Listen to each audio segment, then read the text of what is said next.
Então aqui o que acontece, irmãos? Ele está começando a falar aqui, ok, pessoal, vocês têm todas essas situações que nós já vimos, vocês estão à luz de Gálatas 5, de 16 a 25.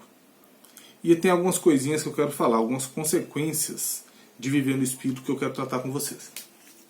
Primeira coisa, está no versículo 6. Mas aquele que está sendo instruído na palavra, faça participante de todas as coisas aquele que o instrui. Primeira consequência de você viver no Espírito é que você compartilha suas vitórias. Você não vê a sua vitória como um mérito pessoal. Você vê a sua vitória como um mérito de Jesus em sua vida e das pessoas que Ele põe na tua vida para te ajudar. Então Paulo orienta cada crente ajudado a compartilhar suas vitórias com quem o ajuda. 1 Coríntios capítulo 9, versículo 11, diz assim: se nós vos semearmos as coisas espirituais, será muito recolhermos de vós bens materiais? O apóstolo Paulo vai falar aqui de sustento no ministério, mas ele está falando o seguinte: poxa vida, a gente está semeando em sua vida, a gente está dedicando na sua vida, a gente está plantando na sua vida. Então, quando acontecer as vitórias, compartilha com a gente. No começo do vídeo, eu compartilhei uma alegria muito grande de algumas respostas que eu tenho tido de irmãos da igreja. Inclusive no grupo da igreja, o pessoal põe lá a satisfação pelas aulas e tem muita gente que entra em particular comigo. Obrigado, Alberto. Poxa, eu tenho crescido, está valendo a pena, valeu mesmo, muito obrigado, continua.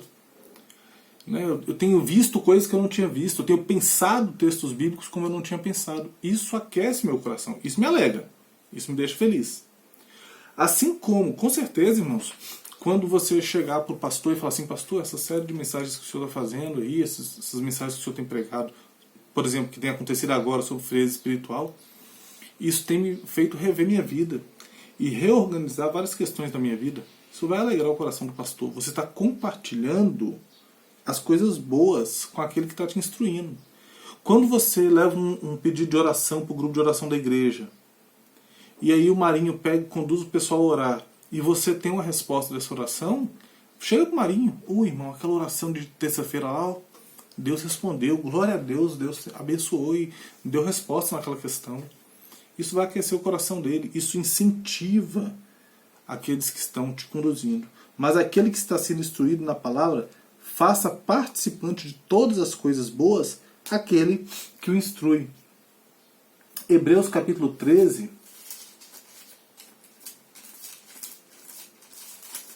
versículo 7 diz assim: lembrai-vos dos vossos guias, os quais vos pregaram a palavra de Deus, e considerando atentamente o fim da sua vida, imitai a fé que tiveram.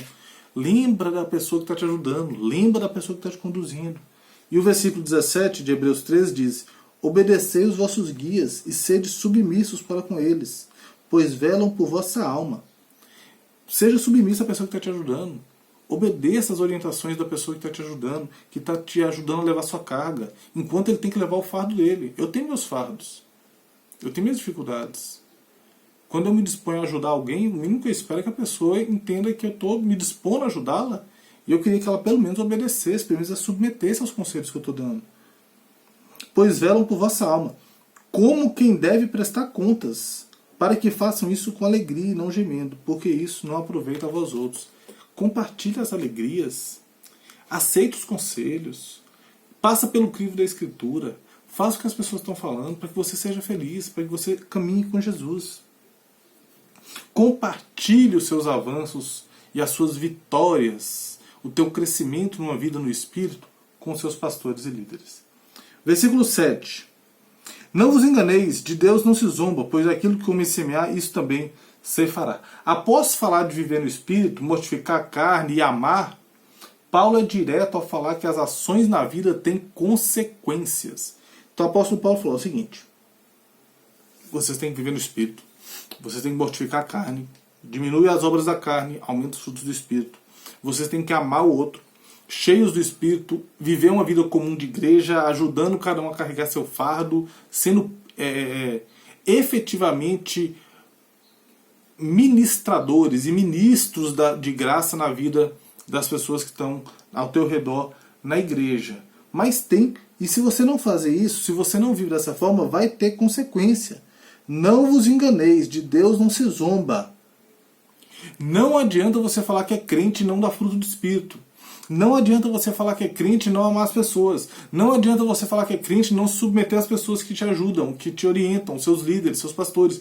Não adianta, você está zombando de Deus. Você está vivendo uma vida na carne com uma casca de espiritualidade por fora. Está zombando porque Deus sabe todas as coisas. Aquilo que o homem semear, certamente ceifará. Se você está fingindo que você é crente e por dentro você é podre, você vai colher isso. Versículo 8. Porque o que semeia para a própria carne, da carne colhe corrupção, ou seja, destruição, apodrecimento. Mas o que semeia para o Espírito, do Espírito colherá a vida eterna. O crente, como eu já disse, à luz de Gálatas 5, de 16 a 25, tem condições. Irmãos, o crente, à luz de Gálatas 5, de 16 a 25, ele tem condições de fazer escolhas com implicações eternas. Uma coisa que a gente tem que lembrar sempre é que a Bíblia ela não é um texto escrito para o incrédulo. A Bíblia é um texto escrito para a igreja. Ela é normatizações para a igreja. Elas são orientações para a igreja. Por isso que a gente se frustra quando a gente quer que a pessoa que não é crente viva o padrão escriturístico. Porque a pessoa não está submissa à Bíblia. Nós estamos. Então o apóstolo Paulo está escrevendo para crente isso aqui. Vocês, Gálatas, têm condição de fazer escolhas com implicações eternas. De corrupção ou de vida eterna. E ele continua. A vida no Espírito Santo mostra que realmente somos do Senhor. Crucificados com Ele. Colheremos a vida eterna. Se nós estamos com Cristo, se nós decidimos viver uma vida no Espírito, semeando no Espírito, investindo em uma vida no Espírito, plantando em uma vida no Espírito, nós iremos colher vida eterna, de acordo com Romanos, capítulo de número 6, versículo de número 8. Ora, se já morremos com Cristo, cremos que também com Ele viveremos. Então é eu escolher viver para o Espírito. É eu decidir viver para o Espírito. É eu decidir ter uma vida com Deus. Por causa de galardão, tá bem, irmãos? Porque o que semeia para a própria carne, aquele que vive na carne, ele colhe corrupção. O que semeia no Espírito, colhe para a vida eterna. O que está na carne vai encontrar condenação. O que está no Espírito vai encontrar vida eterna. Tá bem? Versículo 9. E não nos cansemos de fazer o bem, porque a seu tempo ceifaremos, se não desfalecermos. O galardão aos que vivem no Espírito é algo real. Deus é um Deus que não mente, irmãos. Ele prometeu galardão àqueles que vivem no Espírito. E esse texto do versículo 9 diz: e não nos cansemos de fazer o bem, porque a seu tempo ceifaremos, se não desfalecermos. Algumas coisinhas aqui. Primeiro, no Senhor não existe trabalho em vão. 1 Coríntios, capítulo 15, versículo 58. 1 Coríntios 15, 58. Portanto, meus amados irmãos, sede firmes, inabaláveis, sempre abundantes na obra do Senhor, sabendo que no Senhor o vosso trabalho não é em vão. O que a gente faz para o Senhor é eterno. E não nos cansemos de fazer o bem, porque a seu tempo ceifaremos, se não desfalecermos. Nós iremos fazer o bem enquanto estivermos nessa terra. Nós iremos fazer boas obras para o Senhor, tá bom? E somente os salvos conseguem ir até o final nessa impulsão do ataque do versículo 9. Não cansa de fazer o bem, sabendo que vai colher, se não desfalecermos. Se não desfalecermos, quer dizer o que, Alberto? Que eu vou desistir? Não. Mateus 24, 13 diz assim, irmãos.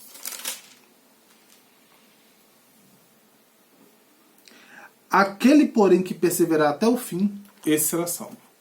Quando eu estou indo até o final, fazendo bem, eu estou dando mostras de salvação. E somente o salvo persevera até o final. Somente o salvo consegue a vida inteira andar aos pés de Jesus. Estar junto com Jesus. João escreveu na sua carta, primeira carta de João, não vou lembrar exatamente onde agora, irmãos. Ele fala o seguinte: aqueles saíram do nosso meio porque não eram dos nossos. Aqui é versículo 19 do capítulo 2 de 1 João. Eles saíram do nosso meio, entretanto não eram dos nossos, porque se tivessem sido dos nossos, teriam permanecido conosco. Todavia, eles se foram para que ficasse manifesto que nenhum deles é dos nossos. Os crentes perseveram até o final. Os crentes fazem o bem até o final, sabendo que vão ceifar no tempo certo, a não ser que eles desfaleçam antes. Se não desfalecemos, se a gente morrer. Morreu aí, na glória teremos o galardão. Mas enquanto estiver aqui, vamos fazendo. Pode ser que Jesus volte e nos ache fazendo bem. Glória a Deus por isso. Mas pode ser que não. Se a gente não desfalecer, se a gente não morrer antes de Jesus voltar, a gente tem que fazer o bem até desfalecermos, tá bom? Versículo 10. Por isso, enquanto tivermos oportunidade, façamos o bem a todos, mas principalmente aos da família, da fé. A vida do crente deve ser direcionada sim, irmãos. Quando a gente olha o 9 e o 10, a gente vê uma vida no Espírito, no 7 e no 8. Quando a gente vê uma vida de prestação de contas, no versículo 6. Quando a gente vê uma vida de auxílio mútuo, do versículo 1 até o versículo 5. Quando a gente vê uma vida sem inveja, sem vanglória, sem provocação, no versículo 26 do capítulo 5. Quando a gente vê do versículo 25 até o versículo 16 do capítulo 5, uma vida no Espírito, isso tudo desemboca em boas obras. A vida do crente deve ser sim direcionada para o feitio de boas obras. Existem consequências eternas. E fazer boas obras trazem consequências temporais e eternas. Provérbios capítulo 3, versículo 27. Raramente a gente passou no Antigo Testamento. Diz assim: não te furtes a fazer o bem a quem de direito, estando na tua mão o poder de fazê-lo. Se você tem condição de fazer o bem, faça o bem. Isso é característica de crente. Crente faz coisas boas. Mateus 5,16. Eu acredito que esse texto já apareceu algumas vezes, porque quase todo estudo que eu faço, eu uso esse texto, porque ele é um texto fantástico. Mas Mateus 5,16 diz assim: assim brilhe também a vossa luz diante dos homens, para que vejam as vossas boas obras e glorifiquem o Pai que está no céu. Ou seja, faça aquilo que tiver à sua mão bem feito. Faça boas obras para que as pessoas vejam e Deus seja glorificado. Efésios capítulo 2, versículo 10 diz que nós somos feituras dele, feituras de Deus, criados em Cristo Jesus para as boas obras, as quais de antemão ele preparou para que andássemos nelas. Então eu e você temos sim que fazer boas obras, não para ser salvo, mas porque uma vida de boas obras, uma vida de trabalho no Senhor, uma vida de submissão às autoridades, uma vida de escolha constante pelo Espírito, uma vida de apoio aos irmãos, uma vida sem inveja, uma vida sem provocação, uma vida sem vanglória, evidencia e deixa claro que essa pessoa está indo para o céu. Faça boas obras não para ir para o céu, ninguém vai para o céu por obras, mas faça boas obras porque você está indo. E no caminho do céu tem muita boa obra para a gente fazer. Versículo 10 ainda. Por isso, enquanto tivermos oportunidade, façamos o bem a todos. Faça as boas obras, tá bom? E finalzinho, mas principalmente aos da família da fé. E aí a gente volta lá no versículo 6. Irmãos, se alguém for surpreendido em alguma falta, vocês que são espirituais, e aí aponta aqui no versículo 10. Principalmente aos da família da fé. Versículo 1, né, irmãos? Eu acho que eu falei errado. Irmãos, se alguém for surpreendido em alguma falta, Gálatas 6:1, tá? Tá apontando diretamente aqui. Principalmente aos da família da fé. O principal alvo da nossa bondade, da nossa benignidade, e eu já expliquei na aula passada a diferença entre bondade e benignidade. O principal alvo da nossa bondade e benignidade tem que ser os nossos irmãos da fé. Faça o bem a todos. O texto fala, a todos, mas principalmente aos da família da fé. Preocupe principalmente com a igreja. Nós temos parentes de sangue, que a gente fala, né? Papai, mamãe, irmãos, primo, avô, tio, parente de sangue. Irmãos, vou te falar uma coisa. A sua relação com a sua igreja, com seus irmãos na fé, tem que ser mais profunda do que com seus parentes de sangue. Porque o sangue que liga você a seus irmãos, seus tios, seus avós, seus primos, seus pais, suas mães e tal, é um sangue perecível que corre nessas veias. Agora, o sangue que liga eu ao meu irmão da igreja, que liga eu ao meu irmão no corpo de Cristo, é o sangue de Cristo derramado no madeiro. O sangue que liga eu com aquela vida é o sangue de Deus. Então, por isso que o principal alvo tem que ser os da família da fé. Depois a nossa família mesmo, depois os outros. Tá? E dois textos para a gente encerrar aqui, falando sobre isso. O alvo, seus da família da fé. Romanos 12, 13. Compartilhar a necessidade dos santos. Compartilhar as necessidades dos santos. Praticai a hospitalidade. A dificuldade dos santos. Compartilhe das dificuldades dos santos. Participam das dificuldades dos santos. Vejam as fraquezas dos santos e ande junto com os santos, ajudando os santos a vencerem os pecados que acometem os santos. O alvo da nossa bondade e benignidade tem que ser os da família da fé. E por fim, 1 Tessalonicenses, capítulo de número 3, capítulo número 3, versículo de número 12. De modo que vos porteis com dignidade para com os de fora, e de nada venhais a precisar. 1 Tessalonicenses... Desculpe, irmãos, eu li o 4. 1 Tessalonicenses... cartinha do nome difícil. 1 aos Tessalonicenses, capítulo 3, versículo de número 12. E o Senhor vos faça crescer e aumentar no amor uns para com os outros. Primeiramente que vocês cresçam no amor entre a igreja. Primeiramente que vocês amem. Primeiramente que vocês façam bem para os domésticos da fé. Como também uns para com os outros. E para todos. Como também nós para com os outros. Primeiro com a igreja e também para com os outros. Pessoal, chegamos ao final dessa sessão de Gálatas. Semana que vem, última aula. Gálatas 6, de 11 a 18. Acredito que vai ser uma aula curta. Provavelmente deve ser a nossa aula mais curta. Então é isso. Vimos hoje o auxílio mútuo. Partindo de uma vida sem inveja, sem vanglória e sem provocação. Uma vida cheia do Espírito, do capítulo 5. Nos capacita a auxiliar mutuamente o nosso próximo. Nos capacita a verificar a nossa responsabilidade pessoal e fazer uma análise pessoal de nós mesmos. E por fim, nos capacita a entender as consequências da escolha de uma vida no espírito e de uma vida na carne. Uma vida na carne vai nos levar à corrupção eterna, enquanto que uma vida no espírito nos leva a uma vida eterna. Se nós andarmos no espírito, nós estaremos em condições de ajudar os nossos irmãos a carregar suas cargas. Se nós andarmos no espírito, nós estaremos em condição de levarmos as nossas cargas. Se nós andarmos no Espírito, nós estaremos em condições de nos submeter às autoridades e prestar conta da nossa vida espiritual de forma humilde. Se nós andarmos no Espírito, nós iremos plantar no Espírito e colher vida eterna. Se nós andarmos no Espírito, nós iremos ter condições de praticar boas obras. Se nós andarmos no Espírito, nós iremos amar cada vez mais os nossos irmãos na fé. E Cristo será glorificado na igreja. Vamos orar? Feche seus olhos, baixe sua cabeça. Pai bendito, graças te damos, Senhor, por essa oportunidade. Muito obrigado a Deus pela carta aos Gálatas que temos estudado até aqui. Que os irmãos possam continuar crescendo, sendo edificados através do estudo dessa carta e que nós possamos viver vidas alicerçadas no Espírito Santo para o louvor da tua glória, testemunhando que o teu evangelho apresentado, explicado e aplicado funciona em nossas vidas. Obrigado por tudo quanto tens feito. Essa é a nossa oração no nome santo de Jesus. Amém e amém. Então, pessoal, é isso. Chegamos ao final de mais uma Escola Bíblica Dominical.